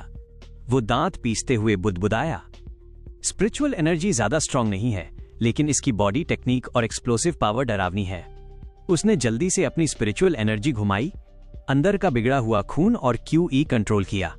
उसकी आंखों में शॉक की चमक आ गई। Bloodline martial artist. ये बंदा जरूर ब्लड लाइन मार्शल आर्टिस्ट है। किंतियान ने आगे अटैक नहीं किया। उसका मकसद उसे मारना नहीं था, बस माफी और मुआवजा दिलवाना था। लंबे बालों वाले ने खून की झाग थूक दी, फिर किंतियान को घूर कर बोला, तेरी फिस्ट टेक्निक में दम है, अभी मैं केयरलेस हो गया था, चल कंटिन्यू। इतना बोलते ही उसके शरीर से और भी ठंडी हवा फूट पड़ी। जमीन पर तुरंत बर्फ की पतली लेयर जम गई। दीवारों पर भी फ्रॉस्ट फैलने लगा। किंतियान की भौहें सिकुड़ गईं। ये बंदा अच्छाई समझ ही नहीं रहा। तो फिर रूड होने में क्या दिक्कत? उसने उसकी छाती पर बने निशान को देखा। किंतियान की आंखों में एक अजीब सी डार्क चमक आई। बोन इरोजिंग हैंड और जहर, ये तो क्लासिक कॉम्बिनेशन है। अगर वो चाहे तो अभी इसी सेकंड इसके अंदर जहर एक्टिवेट कर सकता है और ये वहीं बेहोश गिर जाएगा, जैसे पहले लीची के साथ हुआ था। किंतियान जैसे ही जहर एक्टिवेट करने वाला था, तभी ऊपर से तेज आवाज आई। एक फ्लाइंग डिवाइस तेजी से पास आ रही थी। कोई आ रहा है, शायद सिक्योरिटी ब्यूरो वाले। किंतियान की नजर बदली। उसने चुपचाप जहर डिस्पर्स कर दिया। फ्लाइंग डिवाइस बहुत तेज थी। लंबे बालों वाला कुछ कर पाता, उससे पहले ही वो सबकी नजरों में आ चुकी थी। हुश! डिवाइस सीधे उनके ऊपर आकर रुक गई। अगले ही पल एक आदमी नीचे कूदा और जमीन पर मजबूती से खड़ा हो गया। यहां कौन हंगामा कर रहा है? आवाज भारी और सख्त थी। 2 मीटर से भी लंबा एक विशाल आदमी आगे बढ़ा। डार्क ब्लू यूनिफॉर्म उसकी बॉडी पर तनी हुई थी। वो पास भी नहीं आया था, लेकिन प्रेशर महसूस हो रहा था। भाई बियाओ, बटालियन कमांडर गो योंग ने आवाज दी। दायोंग तू? वू लियान बियाओ ने पहचानते ही भौहें रिलैक्स की। फिर गहरी आवाज में बोला, क्या हुआ? सब यहां क्यों इकट्ठा हैं? गो योंग आगे बढ़ा और पहले किन तियान का इंट्रो दिया। भाई बियाओ, ये हमारे बटालियन के नए कमांडर हैं, कैंप कमांडर किन तियान।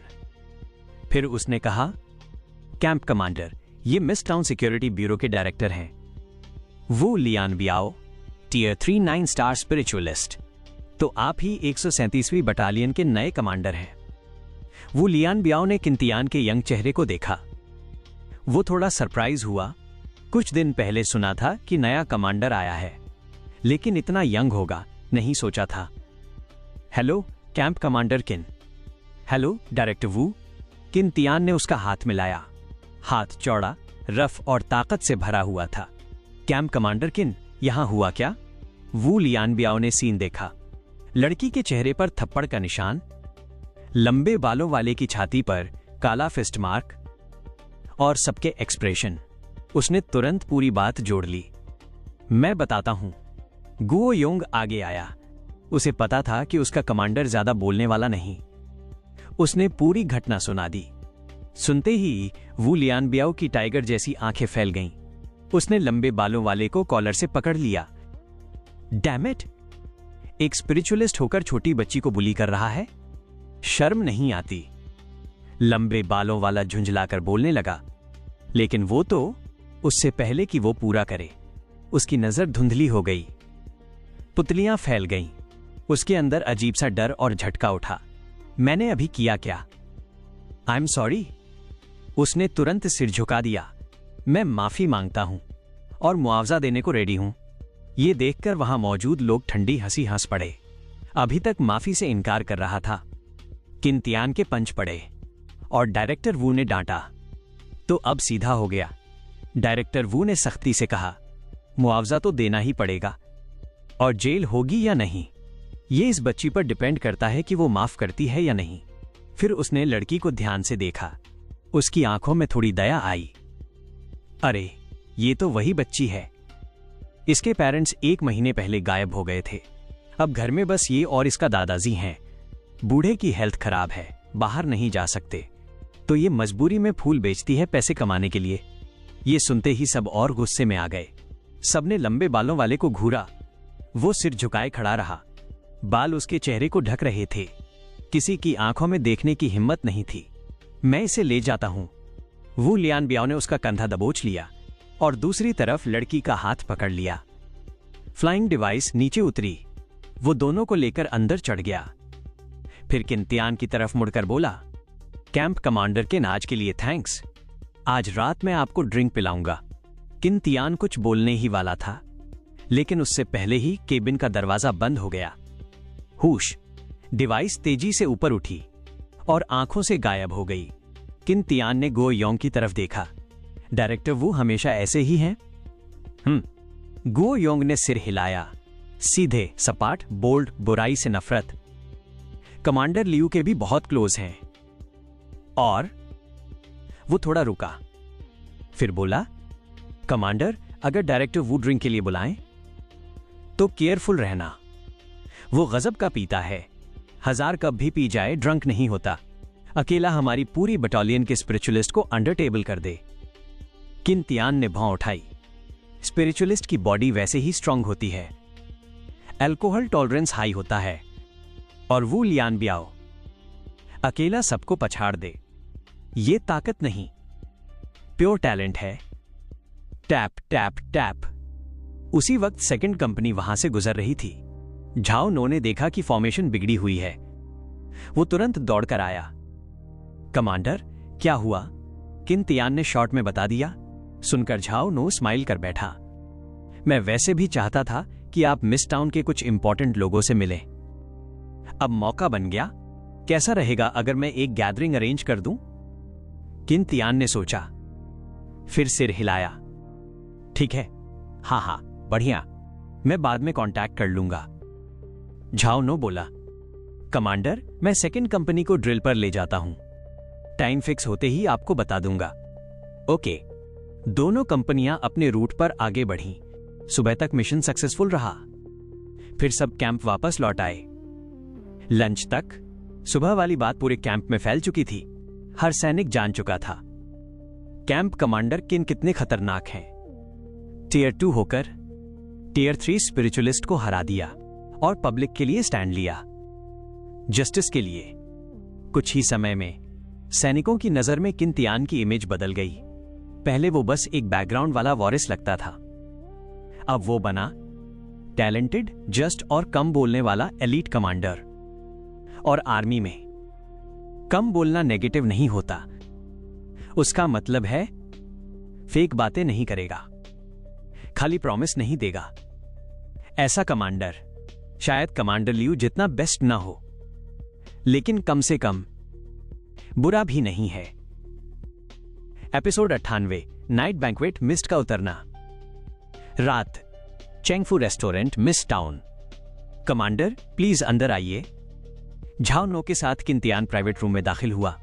अंदर पहले से ही 7-8 लोग बैठे थे। जैसे ही उन्होंने किन तियान को आते देखा, तुरंत खड़े होकर स्वागत करने लगे। हाँ, कमांडर किन, मैंने कहा था ना, आज रात फिर मिलेंगे। वू लियान बियाओ गर्मजोशी से आगे आया और किन तियान के कंधे पर थपकी दी। किन तियान मुस्कुराया। सुना है डायरेक्टर वू 1000 कप पीकर भी ड्रंक नहीं होते, बाद में मुझ पर थोड़ा रहम करना। हाँ, वू लियान बियाओ जोर से हंसा। कमांडर किन, लड़ाई से पहले डर जाना रॉयल आर्मी के सोल्जर्स का स्टाइल नहीं है। आज हमारी पहली ड्रिंकिंग सेशन है, जब तक नशे में न हो तब तक उठेंगे नहीं। किन तियान ने बेबस होकर सिर हिलाया। लगता है आज रात इस दरवाजे से आसानी से बाहर नहीं निकलूंगा। ये सुनते ही सब लोग हंस पड़े। लगता है ये कमांडर किन अफवाहों जैसा कोल्ड नहीं है, असल में काफी प्लेजेंट है। झाओ नो मुस्कुराया। कमांडर, मैं सबका इंट्रो करा दूं। डायरेक्टर वू को तो आप जानते हैं, इसलिए स्किप करता हूं। ये है मिस्ट टाउन के मेयर झांग पेंग। Commander Qin, hello. झांग पेंग ने विनम्रता से हाथ बढ़ाया। वो ज्यादा लंबा नहीं था, 40 के आसपास, चेहरे पर फ्रेंडली स्माइल थी। Hello mayor Zhang. Qin Tian ने हाथ मिलाया। ये हैं वाइस मेयर ली चीलिंग। Hello commander Qin. Hello vice mayor Li. फिर झाओ नो ने एक एक करके सबका परिचय कराया। सब बैठ गए। किन तियान को मेन सीट दी गई। बैठते ही वू लियान बियाओ ने पहले बात शुरू की। कमांडर किन, आज सुबह वाली बात के लिए मुझे उस छोटी लड़की शाओ यूए की तरफ से आपको थैंक यू कहना है। किन तियान ने पूछा, उसका नाम शाओ यूए है? अब कैसी है वो? क्या सामने वाले ने मुआवजा दिया? वू लियान बियाओ हंसा। बिल्कुल। स्टेशन पहुंचते ही उन्होंने माफी मांगी, मुआवजा भी दिया। एटीट्यूड इतना सिंसियर था कि लग रहा था सच में पछता रहे हैं। उन्होंने शाओ यूए को 10,000 युआन दिए। इससे घर की इमरजेंसी थोड़ी संभल गई। बहुत पछता रहे हैं। किन तियान की नजर हल्की सी बदली। उस लंबे बालों वाले की अकड़ देखकर तो नहीं लगता था कि वो पछताने वाला टाइप है। क्या स्टेशन पहुंचकर सजा कम करवाने के लिए एक्टिंग कर रहा था? किन तियान ने धीरे से कहा, अच्छा है, टाइम मिला तो मैं बच्ची से मिलने जाऊंगा। वू लियान बियाओ ने अप्रूविंग नजर से देखा। सिक्योरिटी डिपार्टमेंट में 10 साल से ज्यादा काम करते हुए वो इंसान को परखना जानता था। ये यंग कमांडर किन कम बोलता है, लेकिन दिल से अच्छा लगता है, फ्रेंड बनने लायक। कुछ देर बाद एक के बाद एक डिश आने लगी और वू लियान बियाओ ने सीधे व्हाइट लिकर का पूरा केस खोल दिया। उसने 2 बोतलें अपने और किन तियान के सामने रख दी। जूनियर ब्रदर किन, आज मुझे किसी और की परवाह नहीं, बस तू और मैं दिल खोलकर पिएंगे। किन तियान की आंख हल्की सी फड़की।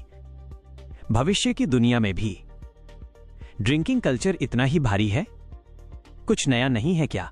करीब 10 मिनट में खाना पूरा टेबल पर आ गया। सब खाते पीते बातें करते। माहौल धीरे धीरे गर्म हो गया। मेयर झांग ने कहा, कमांडर किन, हमारी मिस्ट टाउन स्पेशलिटी ट्राई कीजिए। उसने किन तियान को राइस वाइन सूप का बाउल दिया। ये सूप सिर्फ हमारे टाउन में मिलता है। अंडरग्राउंड स्प्रिंग वाटर और रेड राइस पल्प से बनता है। टेस्ट रिफ्रेशिंग होता है, हल्की फ्रूटी खुशबू भी आती है। Thank you.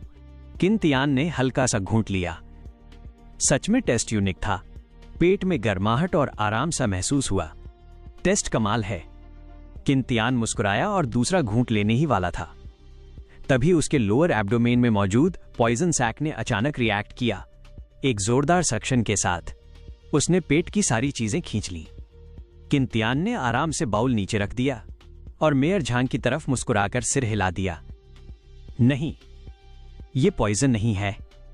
किंतियान की आंखें चमकी। पॉइजन सैक में कोई नया जहर नहीं बना, मतलब जो पेट में गया वो जहर नहीं था। लेकिन अगर जहर नहीं है तो पॉइजन सैक रिएक्ट क्यों कर रहा है? ये आखिर है क्या? किंतियान ने चुपचाप पूरे कमरे को स्कैन किया, लेकिन किसी के चेहरे या आंखों में कोई गड़बड़ नहीं दिखी। उसने सवाल बदल दिया। मेयर झांग, मैं कुछ दिनों से मिस्ट टाउन में हूं। एक बात पूछनी थी। पहले टाउन से 100 से ज्यादा लोग गायब हुए थे। क्या गवर्नमेंट को रिपोर्ट किया गया? ऊपर से क्या रिस्पॉन्स आया? कोई इन्वेस्टिगेशन के लिए भेजा? रिपोर्ट? मेयर झांग थोड़ा अटक गया, फिर बोला, ऊपर वालों ने कहा था ध्यान से जांच करो, वो भी मदद के लिए किसी को भेजेंगे। किंतियान ने पूछा, क्या वो लोग आए? 1 महीने पहले आए थे, तब से जांच कर रहे हैं, लेकिन हमसे ज्यादा बात नहीं करते, जैसे हमें ट्रस्ट नहीं करते। मेयर झांग की आवाज में हल्की नाराजगी थी। समझ गया। किंतियान ने आगे सवाल नहीं किया। ड्रिंकिंग जारी रही। वू लियान बियाओ और ज्यादा एक्साइटेड होता गया। उसने पता चला कि किंतियान की ड्रिंकिंग कैपेसिटी भी बॉटमलेस है। दोनों कई बोतलें पी चुके थे, फिर भी एक्सप्रेशन नहीं बदला। झाओ नो थोड़ा ठीक था, बाकी सब लोग तो ऐसे नशे में थे कि सिर तक नहीं उठा पा रहे थे। वू लियान बियाओ हंसा। जूनियर ब्रदर किन, तू तो सच में पकड़ रखता है। शुरू में भागने का सोच रहा था क्या? किंतियान हल्का मुस्कुराया। डायरेक्टर वू जितना कहां। असल में उसकी बॉडी के लिए ये लिकर पानी जैसा था, आसानी से मेटाबोलाइज हो जाता। हाहा, फिर तो स्पीड बढ़ाते हैं। वू लियान बियाओ ने 2 और बोतलें रख दी। कप से पीना कंजूसी है, बोतल से सीधा पीते हैं। किंतियान हंसा। मैं पूरा साथ दूंगा। ग्लग ग्लग ग्लग। अब प्राइवेट रूम एक शराबी मुकाबला बन गया। बोतल के बाद बोतल खत्म होती गई। दोनों के गाल लाल हो चुके थे, आंखों में हल्की टिप्सीनेस आ गई थी। किंतियान ने हाथ हिलाया। भाई वू, आज बस करते हैं। मेयर झांग और बाकी लोग तो गए, इन्हें घर जाकर आराम करना चाहिए। वो लियान बियाओ ने टेबल पर बेहोश पड़े लोगों को देखा, फिर अफसोस से बोला, ठीक है, अगली बार प्राइवेट में पिएंगे, इनके बिना। डील। किंतियान मुस्कुराया। फिर उसने लड़खड़ाते झाओ नो की तरफ इशारा किया। ओल्ड झाओ, चलें। ओके। झाओ नो लड़खड़ा कर उठा और किंतियान के साथ बाहर निकल गया। बाहर एक ड्राइवर पहले से वेट कर रहा था। उसने फ्लाइंग डिवाइस स्टार्ट की और दोनों को कैंप वापस ले गया। किंतियान ने झाओ नो के कंधे पर थपकी दी। ओल्ड झाओ, अच्छे से आराम कर। झाओ नो का चेहरा लाल था। ठीक है कमांडर, आप भी आराम करना। हाँ, जा। किंतियान अकेला अपने क्वार्टर में लौटा। दरवाजा बंद करते ही उसकी आंखों में नशा गायब हो गया। वो तुरंत वापस अपने शांत रूप में आ गया। उनमें से कौन प्रॉब्लम है? उसके दिमाग में एक के बाद एक चेहरे उभरे। फ्रेंडली मेयर झांग, ईमानदार वाइस मेयर ली, सीधा सपाट वू लियान बियाओ, या फिर वो खुद। किंतियान की नजर गहरी हो गई। मिस टाउन की सिचुएशन और ज्यादा कॉम्प्लेक्स होती जा रही थी, लेकिन जो भी छुपा है, मास्टरमाइंड आखिर सामने आएगा। उसका काम बस खुद को प्रोटेक्ट करना और सही वक्त पर सही कदम उठाना था। शॉवर लेने के बाद किंतियान ने एक स्पिरिट एसेंस पिल निगली और आज की कल्टीवेशन शुरू कर दी। रात बहुत गहरी थी। मिस्ट टाउन बिल्कुल शांत।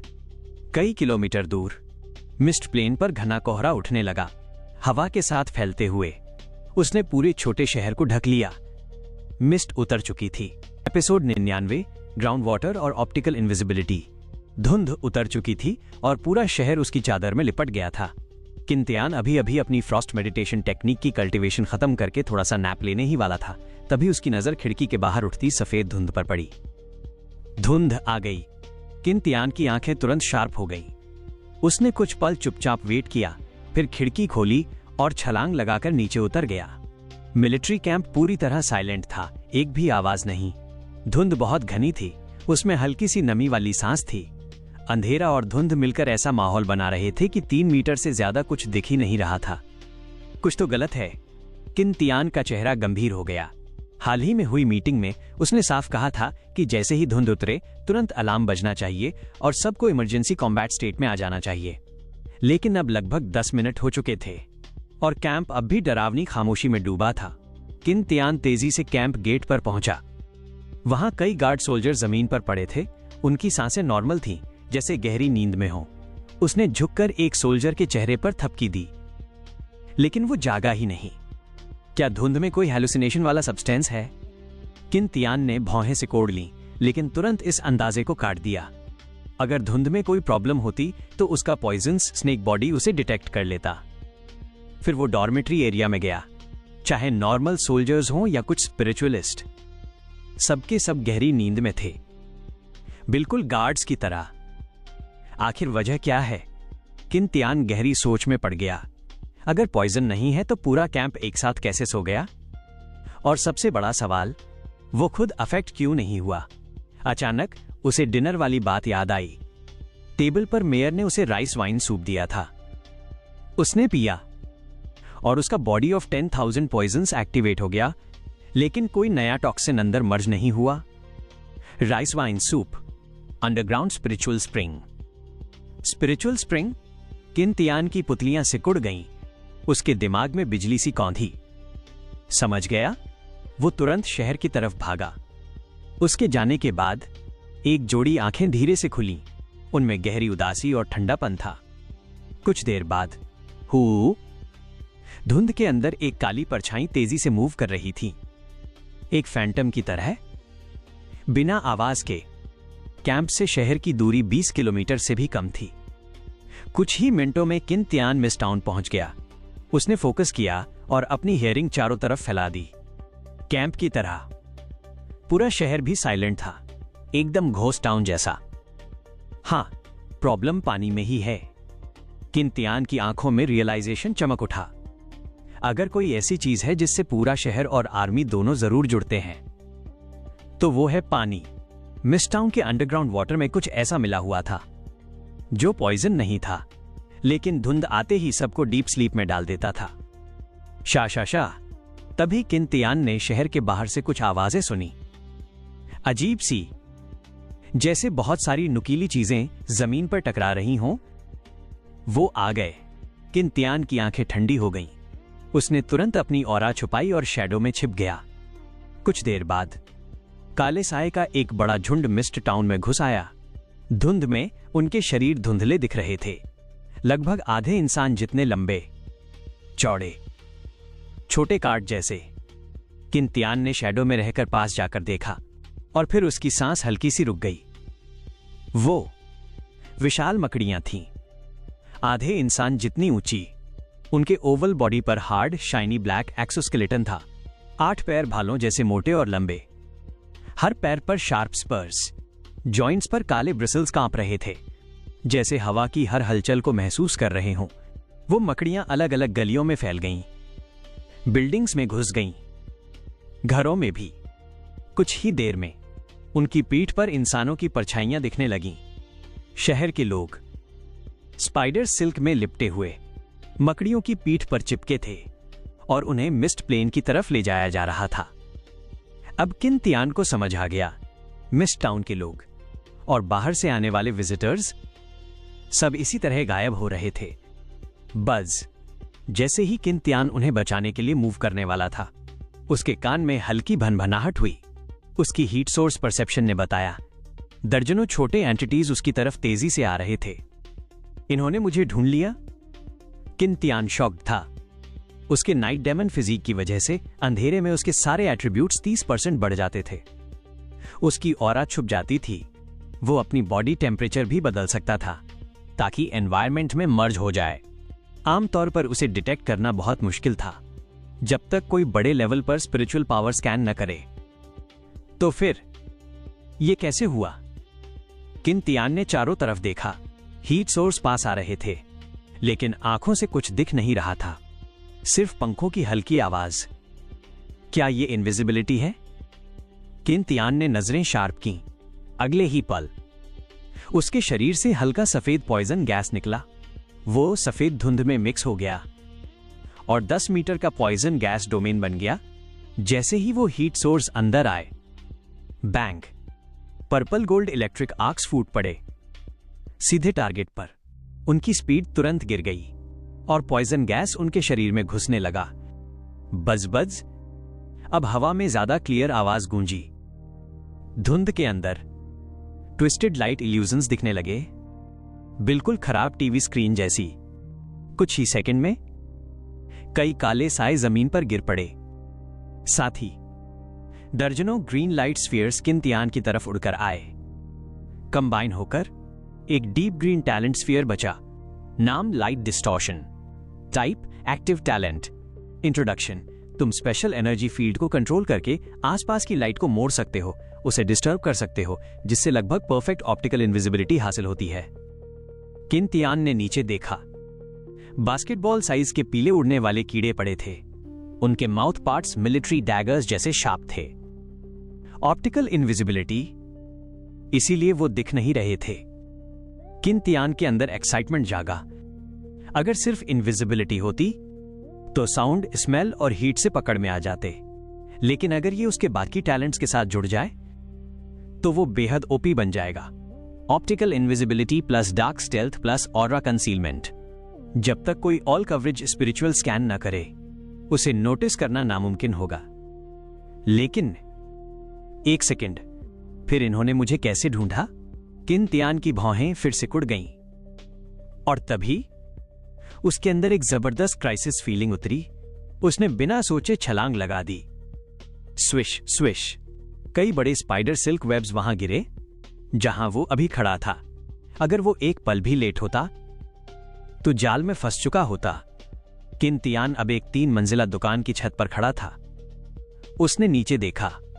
सड़क के दोनों तरफ दर्जनों डेमन स्पाइडर्स धीरे धीरे उसकी तरफ बढ़ रहे थे।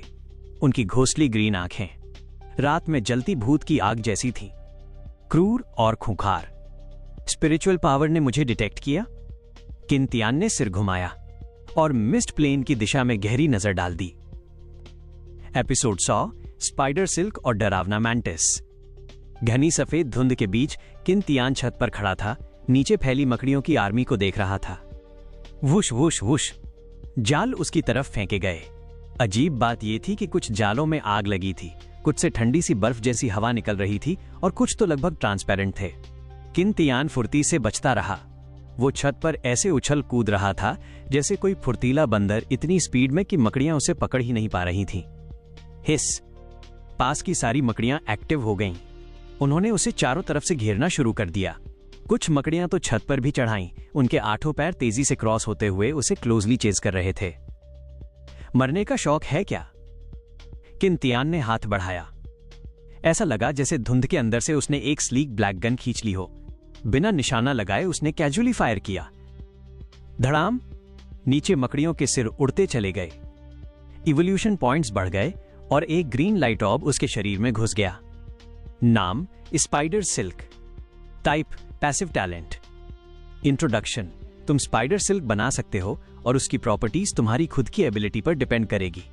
उसके शरीर में एक अनोखी एनर्जी दौड़ गई।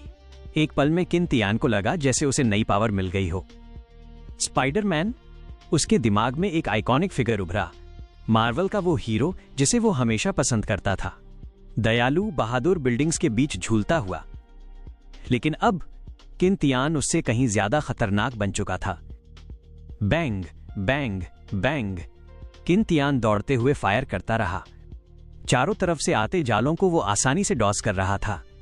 उसकी मूवमेंट एकदम टेक्स्ट बुक काइटिंग जैसी थी। लग रहा था जैसे वो रस्सी पर चल रहा हो, लेकिन फिर भी एकदम स्टेडी। हर गोली सीधा हेडशॉट। फैंटास्टिक। किंतियान ने तेजी से रीलोड किया। उसकी आंखों में खुशी चमक रही थी। ये मकड़ियां कमजोर नहीं थीं, ज्यादातर टियर 2 या उससे ऊपर की थीं, और जो बड़ी थी वो टियर 3 लेवल की ताकत रखती थीं। लेकिन शैडो स्ट्राइक के सामने उनके हार्ड शेल भी कागज जैसे टूट रहे थे। हर मकड़ी उसे कई सौ इवोल्यूशन पॉइंट्स दे रही थी, कुछ तो 1000 से भी ज्यादा। सिर्फ कुछ मिनटों में उसने दर्जनों मकड़ियां मार दी और 50,000 इवोल्यूशन पॉइंट्स जमा कर लिए। मिस टाउन में लगभग 100 मकड़ियां आई थीं।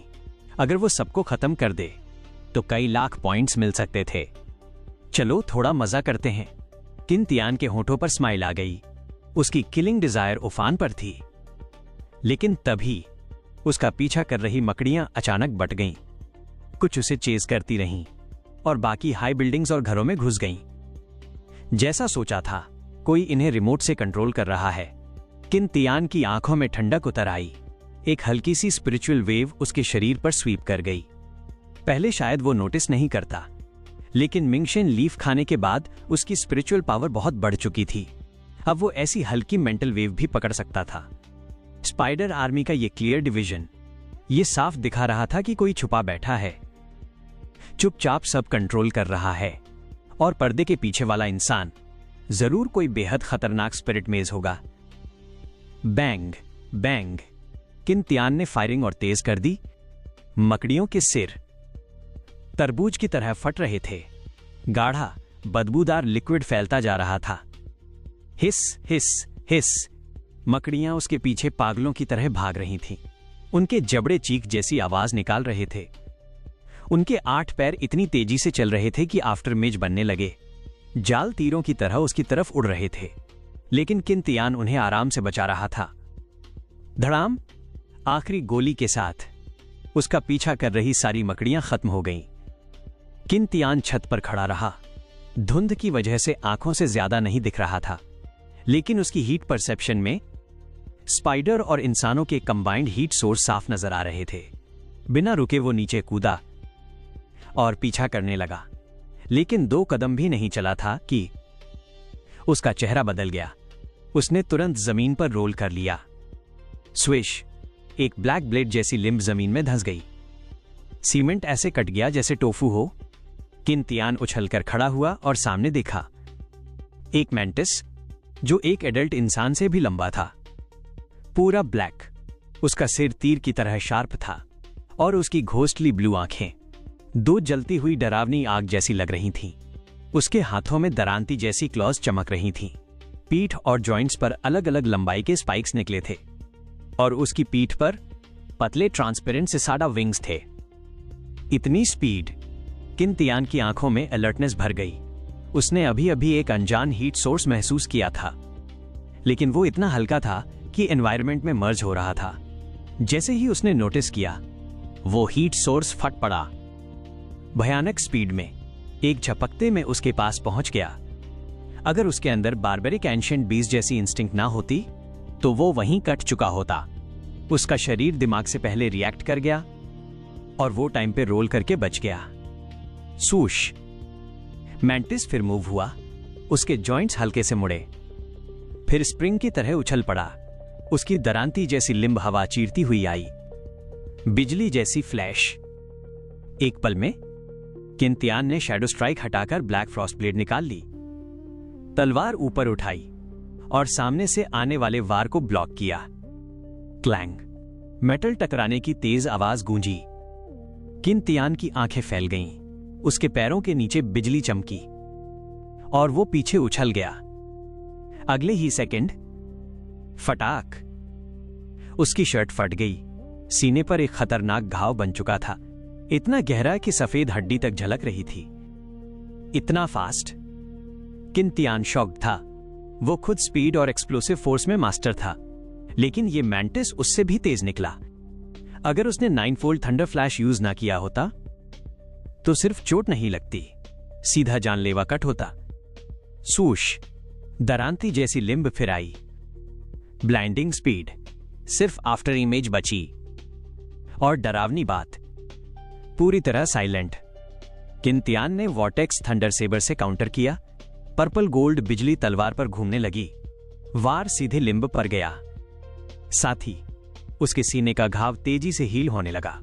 लेफ्ट लिम्ब ब्लैक फ्रॉस्ट से ब्लॉक हो गई, लेकिन राइट लिम्ब तुरंत फॉलो अप में आई, सीधा उसके सिर की तरफ। Boom! Purple gold celestial thunder गिरा, मैंटिस के सिर पर स्ट्राइक किया। वो एक पल के लिए जड़ हो गया और उसी पल उसकी राइट लिम्ब नई बनी लाइटनिंग शील्ड से टकरा गई। शील्ड टोफू की तरह कट गई, लेकिन किन को 1 सेकंड का टाइम मिल गया। धड़ाम! किन पीछे कूद गया, लेकिन मैंटिस उसकी परछाई बन चुका था। दोनों दरांतियां लगातार स्टॉर्म की तरह अटैक कर रही थीं, सीधे उसके वाइटल पॉइंट्स पर। बूम बूम, बिजली फूटी। पर्पल गोल्ड लाइटनिंग चारों तरफ फैल गई, एक लाइटनिंग फोर्ट्रेस जैसा। यह था शैडो थंडर प्रिजन टेक्निक, एक अनंत थंडरस्टॉर्म को कंडेंस करके बनाया गया जेल। इसके अंदर दुश्मन लगातार बिजली से स्ट्राइक होता रहता, लेकिन इसे मेंटेन करना कास्टर के लिए भी भारी ड्रेन था। Purple sky celestial thunder mantis पर गिरता रहा। उसकी मूवमेंट थोड़ी स्लो हुई, लेकिन फिर भी उसके अटैक्स उतने ही खतरनाक थे। उसकी बॉडी घोस्ट जैसी लग रही थी। किन पर जबरदस्त प्रेशर था। उधर स्पाइडर आर्मी लोगों को उठाकर मिस्ट प्लेन की तरफ भाग रही थी, और जो उन्हें बचा सकता था वो एक मैंटिस के साथ फंसा हुआ था। किन ने मैंटिस की पीठ पर लगे ट्रांसपेरेंट विंग्स देखे। उसकी आंखों में चमक आई, और अगले ही पल उसकी पीठ के कपड़े फट गए। एक जोड़ी विशाल ब्लैक विंग्स बाहर फैल गए। फड़फड़ाहट, ब्लैक विंग्स के एक फ्लैप से तेज हवा चली। किन तीर की तरह उड़ पड़ा, धुंध को चीरते हुए सीधा आसमान में ऊपर। यह देखकर मैंटिस एक पल के लिए स्टन रह गया, लेकिन फिर वो भी तुरंत रिएक्ट कर गया। घुटनों से उछलकर वो भी उड़ने लगा। उसकी ट्रांसपेरेंट विंग्स तेजी से वाइब्रेट कर रही थीं, और वो किन का पीछा कर